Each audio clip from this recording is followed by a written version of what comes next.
Monsieur Hassan Mnawar, bonjour. Bonjour et merci pour l'invitation. Alors, les accidents de la circulation, un véritable drame aujourd'hui.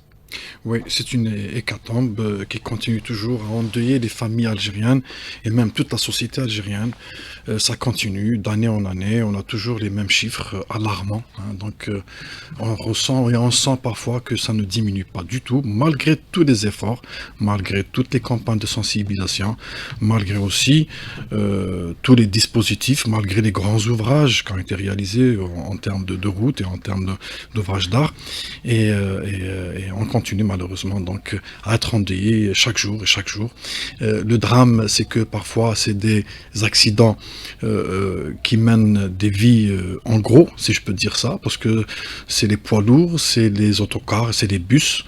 Et ça se passe malheureusement dans toutes les saisons. Ça se passe pendant le jour, pendant la nuit, pendant le Ramadan, après le Ramadan, pendant l'été, pendant l'hiver. Et on n'arrive pas, c'est-à-dire on n'arrive pas encore à faire diminuer ce nombre malheureusement.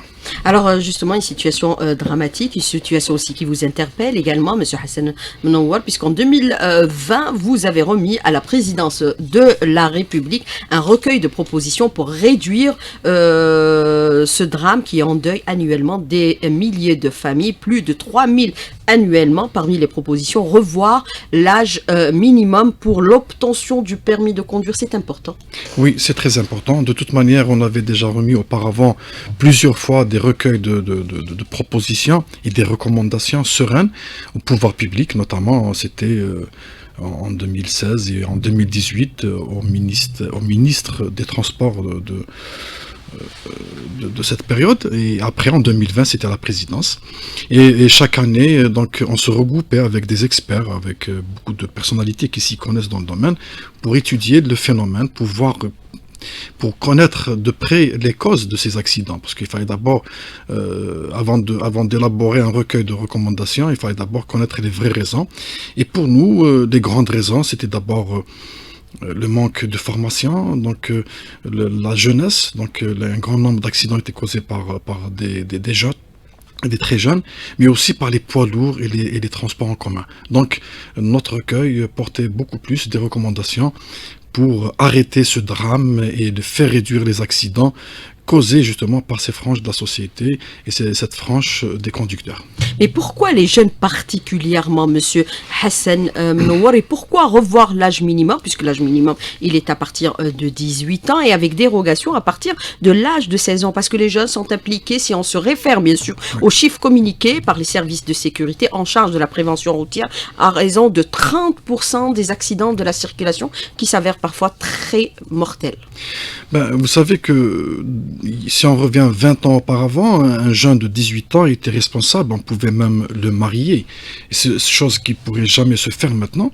D'une part, d'autre part, les voitures de maintenant sont des bolides, sont très puissants. Nous avons des autoroutes, des routes qui sont dégagées, et ces jeunes font beaucoup de vitesse, malheureusement. Aussi, il faudrait dire que parce que ces jeunes n'ont pas eu cette éducation dès leur enfance, et puis il y a l'absence de la sensibilité à la sécurité qui fait que on utilise un véhicule pour se montrer, pour se vanter, pour s'exprimer, pour exprimer peut-être même parfois une frustration, pour exprimer un manque ou un complexe, mais pas pour se transporter. Et on est en train de voir malheureusement en Algérie depuis des années que l'âge de conduite est descendu, et puis c'est des jeunes de 18 ans qui sont parfois même au lycée et qui se permettent d'avoir des voitures. Et quand un lycéen ou un universitaire prend une voiture, en général, il prend avec lui ses copains et ses amis, et c'est là où ça chauffe dans la voiture, et on fait de la vitesse pour, comme je l'avais dit, pour exprimer autre chose que le vouloir de se transporter. Alors, revoir l'âge minimum d'obtention du permis de conduire, revoir également la formation dispensée au niveau des auto-écoles, c'est important également très pour important, vous, Monsieur Hassan Mnawar, même si cette proposition est sur la table du gouvernement. Oui, c'est très important parce que d'abord, beaucoup de choses ont changé dans le monde, et je dirais que nos routes ont changé, les conditions ont changé, la mécanique a changé, et aussi la responsabilité des personnes, comme je l'avez dit, c'est-à-dire quand j'ai parlé de 18 ans, ça ne veut pas dire qu'à 20 ans ou à 25 ans, on est très responsable. Donc il faut revoir l'éducation et la formation au niveau des auto-écoles. Donc tout le système qu'on va devoir revoir, le système d'abord, le programme de formation qui devrait changer, donc à savoir qu'il n'a pas changé depuis plus de 30 ans, alors que beaucoup de choses ont changé en même temps, et aussi l'examination des candidats, la manière de donner le permis, qu'est-ce qu'on fait pendant l'examen, qu'est-ce qu'on examine, il y a tout ça qui va devoir changer. Donc il y a beaucoup d'experts qui devraient s'y pencher pour faire des propositions justement et aller faire comme ça se fait dans certains pays, surtout nous on a pris l'exemple du Japon où l'examinateur est pratiquement comme un policier, donc il a à surveiller tous les actes, tous les gestes des conducteurs, et c'est pas facile d'avoir le permis chez eux, et on voudrait aussi que ça se passe de la même manière chez nous. Vous savez, j'en parle parce que moi j'ai des enfants qui ont eu le permis, et ça m'a mis en colère parce que pour moi ils n'étaient pas encore prêts à conduire, et je suis même parti faire une réclamation à l'auto-école pour dire que comment se fait-il qu'ils ont le permis alors que quand ils sont avec moi ils conduisent pas correctement. Voilà pourquoi je me suis révolté un petit peu contre le système de formation dans les auto-écoles. Mais revoir la formation particulièrement pour les permis professionnels, les poids lourds et les transports en commun également, Monsieur Hassan Menouar, puisque nous avons vu que parfois les transports en commun occasionnent des pertes en vie humaine importantes et ça arrive régulièrement sur nos routes malheureusement. Oui, et on le déplore encore. Oui, alors pour les conducteurs des poids lourds et des transports en commun, il va devoir y avoir des conditions très très très strictes. Donc à commencer par l'âge d'abord. Nous, on a proposé à ce que l'âge soit relevé vers plus de 35 ans, donc pour conduire un camion de 40 tonnes et pour conduire un autobus pour 50 personnes, on ne peut pas donner ça à un jeune qui pourrait être irresponsable. Aussi, l'aptitude... Il y a des jeunes responsables, non, monsieur j'ai dit qui pourraient être irresponsables. On est en train de les voir. Moi, je fais beaucoup de routes et je vois un petit peu ces jeunes qui font très vite pour se présenter en première place donc à la station de bus.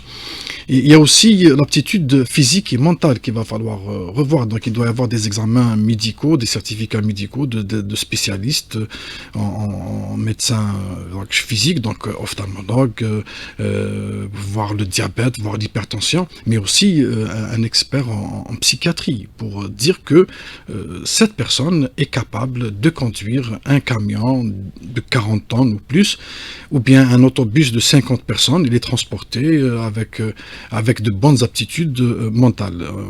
Il nous a été rapporté que certains conducteurs donnaient des signes de ne pas avoir la bonne santé mentale, et ça c'était très grave. Évidemment, quand on parle de conducteurs de poids lourds, on ne parle pas que d'auto-école, il faudrait qu'il y ait de la formation. C'est une formation professionnelle, c'est une activité, c'est des professionnels. Donc il doit y avoir de la formation professionnelle, comment conduire, quelles sont les responsabilités à avoir, mais aussi avoir des cycles de recyclage chaque année ou chaque 2-3 années, se recycler, donc recycler sa formation pour être toujours apte, et c'est une manière aussi de faire des contrôles sur ces personnes pour leur permettre de conduire et surtout de prendre cette responsabilité de conduire des poids lourds et parfois extra lourds et des bus pour transporter des personnes. Évidemment, on ne s'est pas arrêté là dans les recommandations, donc pour nous même rendre obligatoire l'affichage une signalétique d'affichage dans le bus pour pouvoir signaler tout dépassement d'un conducteur ou du receveur même en même temps quand on est dans le bus. Donc avoir cette aptitude de pouvoir dénoncer soit au propriétaire de l'entreprise, soit directement au service sécurité pour que le conducteur se fasse arrêter au prochain barrage et se faire contrôler. Parce qu'il y a beaucoup de gens qui se sont plaints chez nous pour nous dire que il y a eu des dépassements dans les comportements, des dépassements par rapport au code même de la route. Alors justement, par rapport à ce que vous indiquez à l'instant, M. Hassan Menouar, est-ce qu'il faudrait aussi assurer un contrôle permanent et régulier de l'état des véhicules, si on se réfère bien sûr aux chiffres récemment annoncés par l'ONS, l'Office national des statistiques. Notre parc automobile recense pratiquement ou près de 8 millions de véhicules véhicules dont, bien sûr, 30% s'avèrent être dans un état de vieillissement avancé. Quel est votre commentaire justement par rapport à cette question, M. Hassan Menouar? Rapidement. D'abord pour dire que on avait dit même ici dans ces plateaux que à la reprise d'importation des véhicules, nous en tant qu'association Aman, on avait proposé à commencer d'abord par les véhicules de transport en commun parce que c'était beaucoup plus urgent pour nous qu'un véhicule particulier. On voyait que le vieillissement était très apparent des autobus et des autocars qu'on voyait sur les routes, et c'était très dangereux. D'une part. D'autre part, il faut renforcer, donc on a proposé justement dans notre recueil, à renforcer ce contrôle technique et passer à plusieurs autres points, donc sur les organes des véhicules. Donner plus de prérogatives aussi à l'ENACTA. Et évidemment à l'ENACTA, mais aussi pour qu'il y ait un contrôle régulier sur les routes. Donc on a des barrages de police et de gendarmerie qui eux aussi visuellement pourraient faire des contrôles et voir est-ce que le contrôle technique, donc le document, n'a pas été fait avec complaisance, parce que c'est des cas qu'on doit aussi dénoncer. Et c'est très important parce que le vieillissement et la dégradation des organes de sécurité dans ces véhicules ont été aussi la cause de pas mal d'accidents mortels. Et ce contrôle doit s'élargir aussi à la pièce de rechange, monsieur Hassan Menouar, vendue dans notre pays, dont certains disent que pour certaines d'entre elles, elles sont contrefaites. Quelle est votre réponse? Oui, justement. Donc c'est pour ça qu'on a toujours réclamé, on le réclame toujours, l'ouverture d'une manière sereine, d'une manière effective, du laboratoire national de contrôle des produits industriels. C'est là où on pourrait, nous, en tant qu'association, aller dénoncer la vraie contrefaçon, la contrefaçon qui fait du mal. Parce que la contrefaçon pourrait ne pas faire mal, mais là, pour la pièce détachée, surtout pour les organes de sécurité, il faudrait qu'il y ait un contrôle rigoureux, il faudrait qu'il y ait même des poursuites contre ces personnes qui importent de la pièce, c'est la pièce détachée, c'est la pièce de rechange qui tue parfois dans des accidents de la route. Il faudrait qu'il y ait vraiment des décisions strictes et directes concernant ce phénomène. Mais avec le retour de l'importation des véhicules, il faut s'assurer de la qualité des véhicules importés pour l'Algérie. Monsieur Hassan Menouar, et bien sûr consacrer cette importation aux professionnels du métier, particulièrement.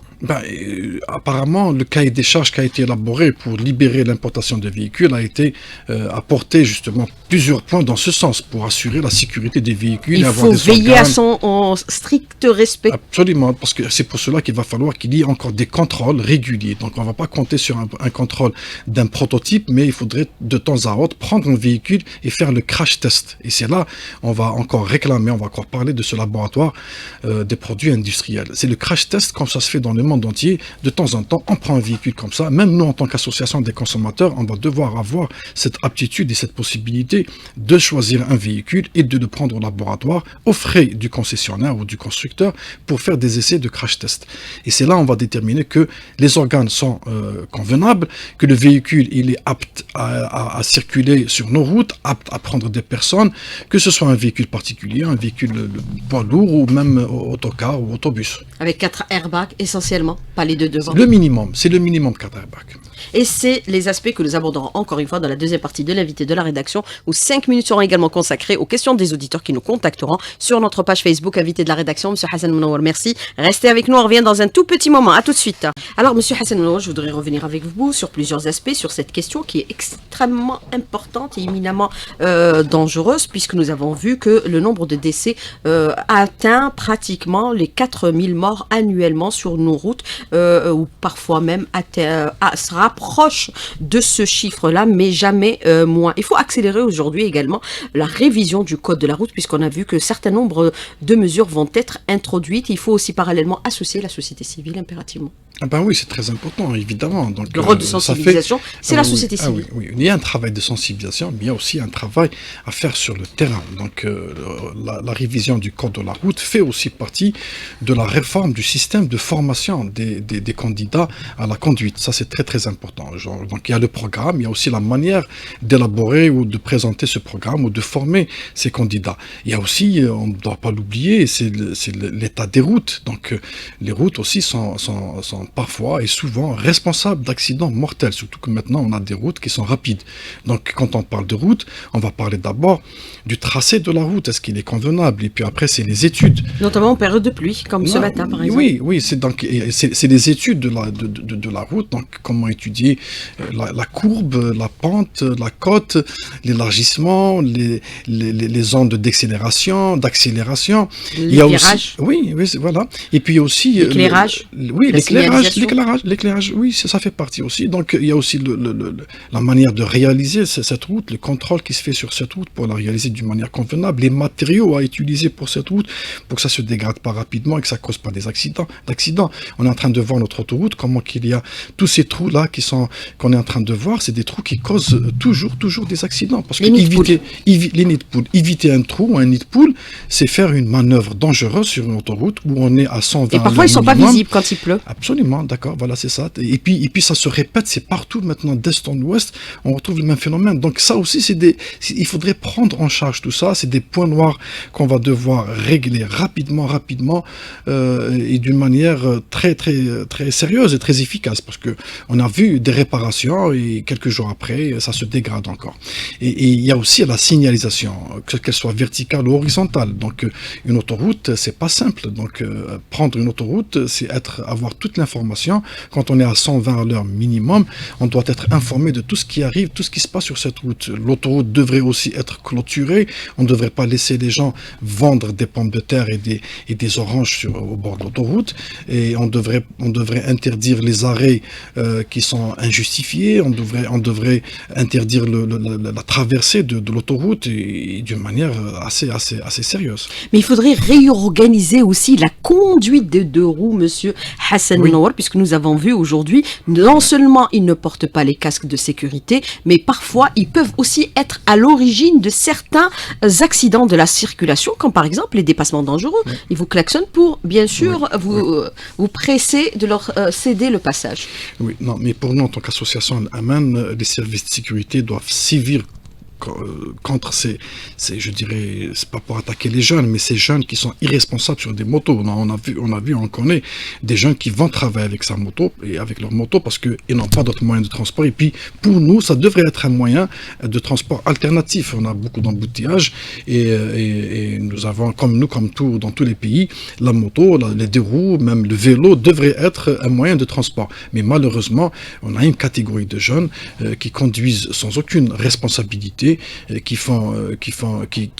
dérangent même s'ils ne causent pas d'accident, mais ils dérangent la quiétude des conducteurs sur l'autoroute, et ils sont très dangereux. Dangereux d'abord pour eux-mêmes, et puis dangereux pour les autres usagers de la route. Ils prennent la route seuls, ils se croient tout seul, alors que la route, elle est à partager entre nous tous. Alors, vous parlez de transport alternatif. Il faudrait, dans cette vision globale aujourd'hui, puisque nous sommes en train de revoir toute la législation, toutes les dispositions, mettre en œuvre certaines mesures qui pourraient peut-être accélérer la cadence des réalisations, il faut développer aussi impérativement les transports en commun. C'est la seule alternative qu'il y ait moins de véhicules qui circulent sur nos routes, puisque nous atteignons pratiquement les 8 millions.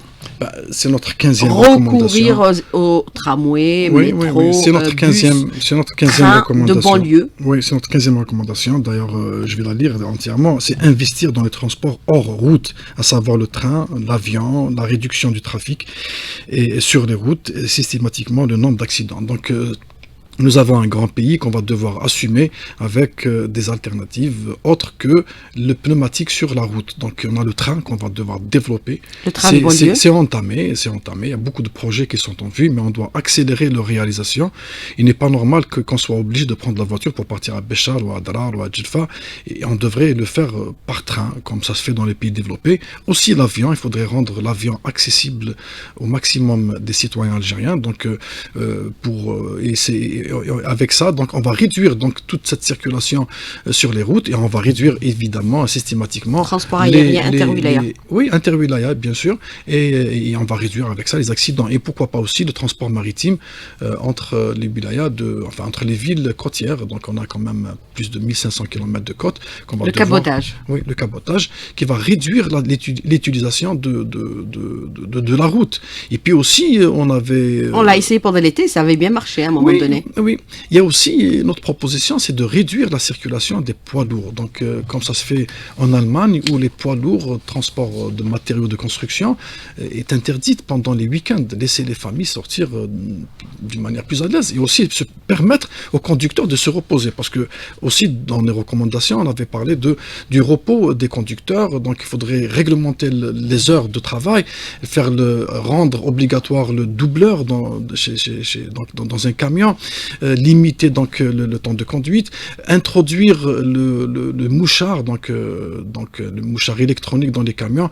Ça a été fait dans le cahier des charges, on a été ravis de voir ça et on voudrait... Le chronotachygraphe. Le chronotachygraphe. On en parle depuis 2008. On en parle depuis 2008. Moi j'ai vu ça sur le cahier des charges, le dernier cahier des charges pour l'importation des véhicules, mais on ne sait pas est-ce que nos services de sécurité sur les routes sont prêts justement à faire le contrôle sur ça, parce qu'il faudrait qu'il y ait donc des instruments électroniques pour pouvoir contrôler le vécu, le déroulement du trajet par rapport au camionneur ou bien par rapport au conducteur du bus.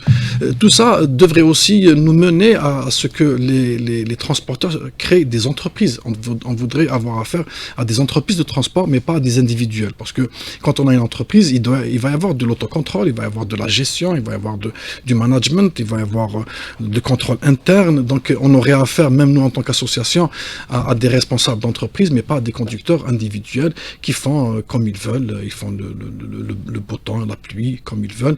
Ils sont même parfois rebelles, parce qu'ils disent que, même quand les gens se plaignent, ils disent « ça ne vous plaît pas, vous descendez, vous prenez un autre véhicule, c'est mon camion, ou bien c'est mon autobus, j'en fais ce que je veux ».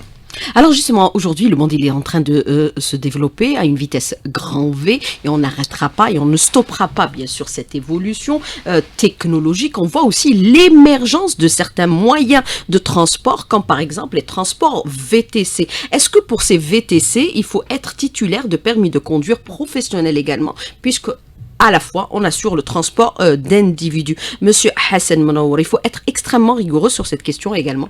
Non, mais de toute manière... On ne dit pas qu'il faut les arrêter parce qu'ils sont non, on va pas les arrêter. De permis professionnels. Oui, on doit les encadrer. Donc, les encadrer, d'abord les former. Il faut une législation sur cet aspect. Il faudrait qu'il y ait des garanties, donc les garantir. Donc, pour nous, en tant qu'association des consommateurs, c'est garantir donc, les bonnes conditions pour ne pas succomber ou bien ne pas mourir accidentellement ou pour ne pas perdre nos droits à la vie. Mais il faut impliquer la responsabilité aussi des employeurs par rapport à ces VTC, Monsieur Hassan Menouar, parce qu'ils sont affiliés à des entreprises qui sont existantes sur notre territoire. Ben oui, c'est pour ça qu'on va devoir mener tout un combat. C'est nouveau, il faut légiférer. Il faudrait légiférer très rapidement. Il ne faut pas laisser les choses se faire d'elles-mêmes. Il ne faudrait pas perdre de temps. Comme la livraison à domicile. Oui, voilà. Parce que quand on perd le temps, c'est un temps qui est précieux. Pendant ce temps, il y a des dépassements. Et les dépassements peuvent mener à la mort d'autrui.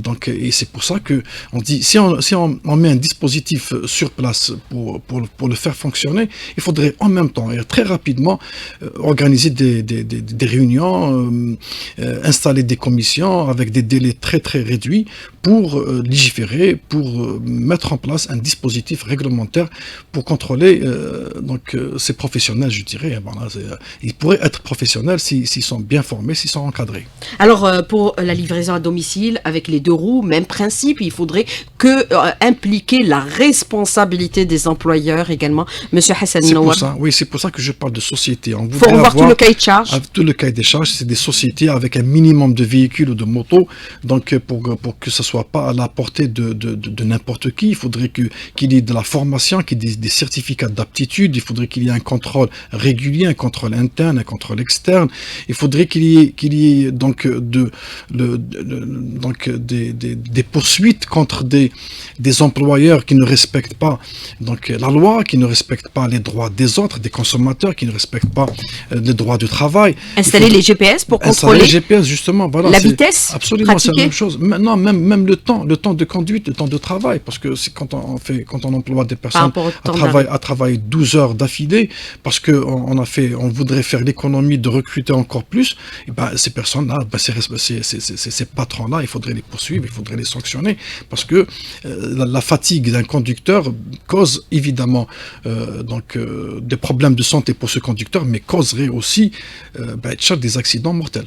Alors, je voudrais revenir avec vous aujourd'hui sur plusieurs aspects, Monsieur Hassan Menwar, par rapport à cette question. Qui doit contrôler, qui doit mettre en place les outils nécessaires pour contrôler la conformité des véhicules importés ou les pièces détachées? Une question de l'auditeur. Monsieur Hassan Menwar, rapidement. Bon, rapidement, c'est le ministère du Commerce, du moment que c'est le ministère, c'est le département qui est responsable sur la protection des consommateurs, mais évidemment en collaboration avec le ministère du Transport et le ministère de l'Industrie, parce que c'est le ministère de l'Industrie qui a élaboré le cahier des charges et le transport, du moment que c'est des véhicules qui vont assurer le transport. Mais est-ce qu'il n'y a pas chevauchement de prérogatives entre les uns et les autres? Il doit y avoir de la complémentarité au contraire, donc il faudrait que chacun contrôle dans son domaine. Donc le ministère du Commerce contrôler donc la faisabilité, contrôler la conformité des produits. Donc pour l'industrie, du moment que c'est eux qui ont élaboré le cahier des charges, ils vont aussi introduire leur avis par rapport à ce cahier des charges et les transports, du moment que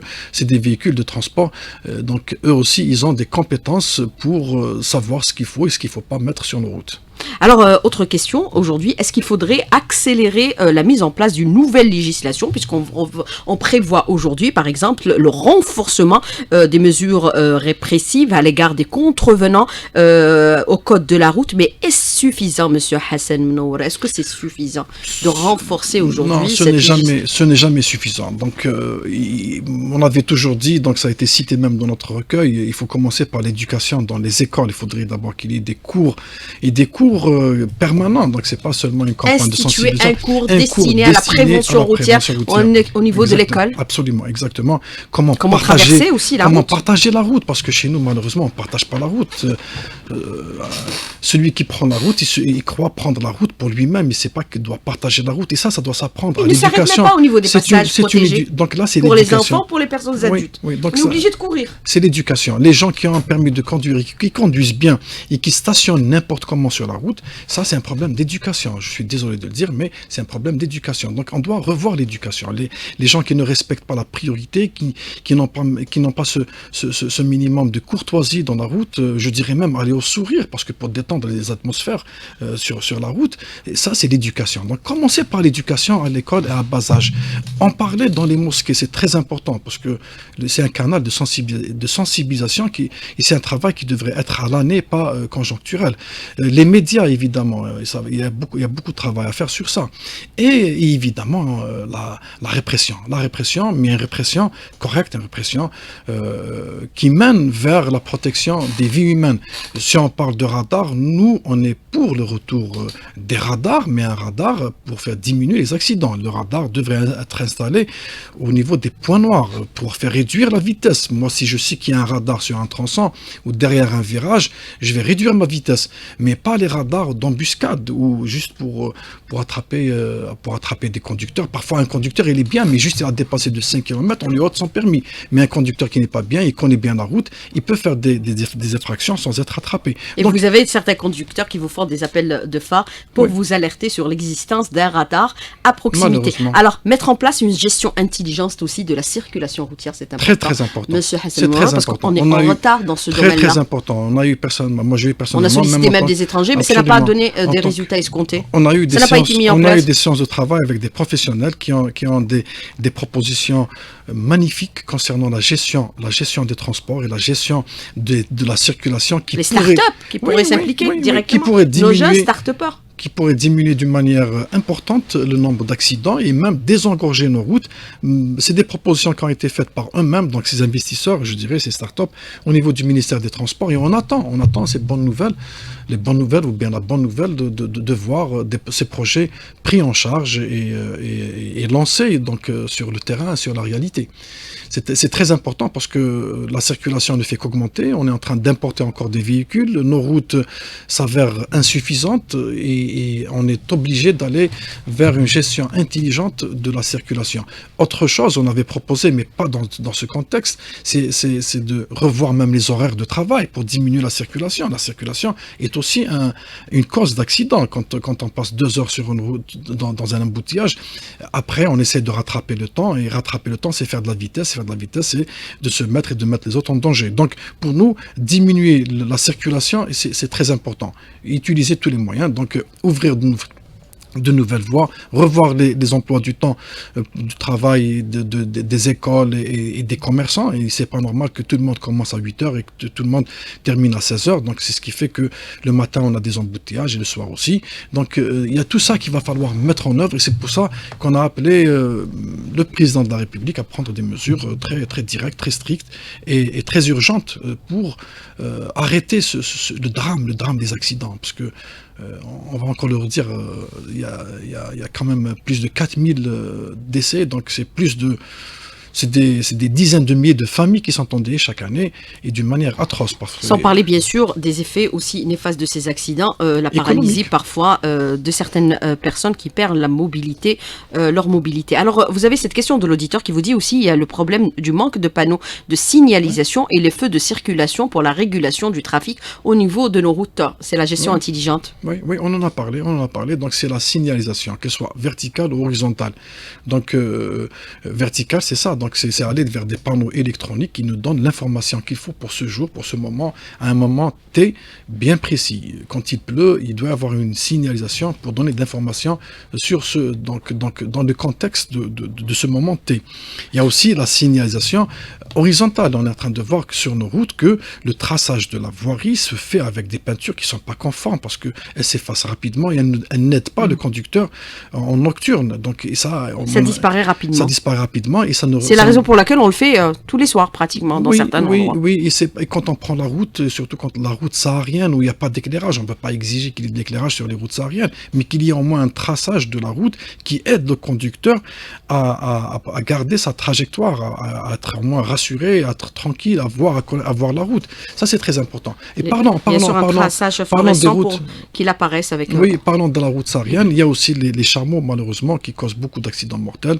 On en a eu beaucoup de victimes chaque année qui sont enregistrées. Au niveau du Nord, vous avez le sanglier également. Oui, et là, on a proposé à ce que ces chameaux portent des sortes d'anneaux, de gilets fluorescents qui reflètent leur présence par rapport au feu de la voiture. Donc il faudrait aller rapidement sur ça. C'est des choses qui coûtent pas cher, mais qui pourraient sauver encore des vies humaines.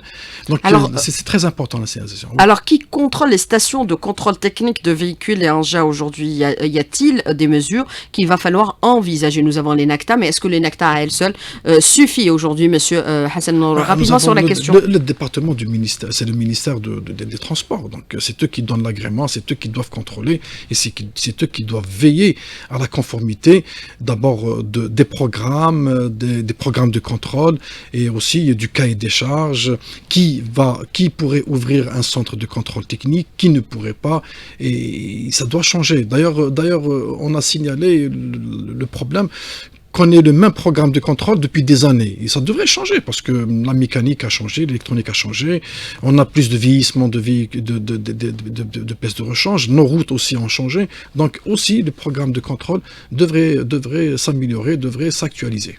Alors, bien sûr, on n'arrête pas la technologie, nous le voyons aujourd'hui, monsieur Hassan Menouar, puisque nous sommes également en streaming, en direct, bien sûr, sur notre page de la chaîne 3. Alors, vous avez cette question de l'auditeur qui vous dit, il faut en effet sévir de manière pragmatique. N'est-il pas temps de mettre en place une police routière proprement dite, valoriser les informations enregistrées par les systèmes de vidéosurveillance existants pour la poursuite des infractions si nombreuses, et 3, recourir à la consignation de toutes les verbalisation, monsieur Hassan Menouar, pour éviter bien sûr l'intervention humaine. Absolument, il faudrait que la vidéosurveillance, c'est crucial. C'est très important. Les grands pays ont mis en place la vidéosurveillance. Oui. On reçoit la contravention à la maison et on est obligé de la payer, on est obligé de se présenter au tribunal. Sans quoi on est transféré devant le parquet. Absolument. Et puis là, on va se sentir surveillé.